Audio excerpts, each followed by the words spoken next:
खासदार सुप्रिया सुळेंच्या मुलीचा रिसेप्शन सोहळा पार पडला। या रिसेप्शनला पंतप्रधान नरेंद्र मोदींनी खास उपस्थिती लावली होती। जयंत पाटील आणि राजेश टोपेंकडून पंतप्रधानांचं विशेष असं स्वागत यावेळी करण्यात आलं। नवी दिल्लीत सारंग लखानी रेवती सुळेंचा हा रिसेप्शन सोहळा पार पडलेला आहे।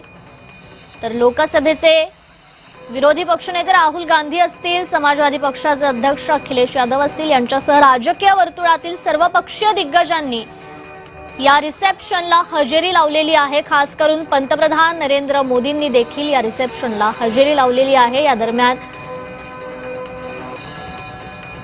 अमित शहा यांनी देखील या रिसेप्शनला हजेरी लावलेली आहे। पंतप्रधानांसह अमित शहांचं देखील पवार कुटुंबियांकडून, सुळे कुटुंबियांकडून स्वागत करण्यात आलं। दुसरीकडे विरोधी पक्षनेते राहुल गांधी असतील, त्यांच्यासोबतच अखिलेश यादव असतील यांनी देखील हजेरी लावलेली आहे।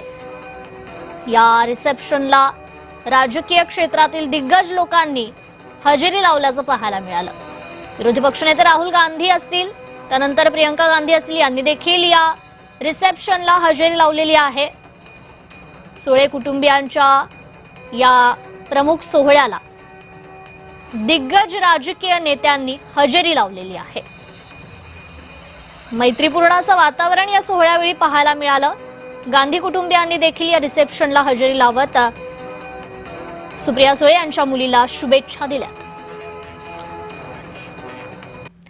गोकुळच्या निवडणुकीचं बिगुल वाजलंय। निवडणूक प्रक्रिया 60 दिवसात पूर्ण करा, सर्वोच्च न्यायालयानं राज्य शासनाला आदेश दिलेले आहेत। शासनानं 4 महिन्याची खरं तर मुदत मागितली होती।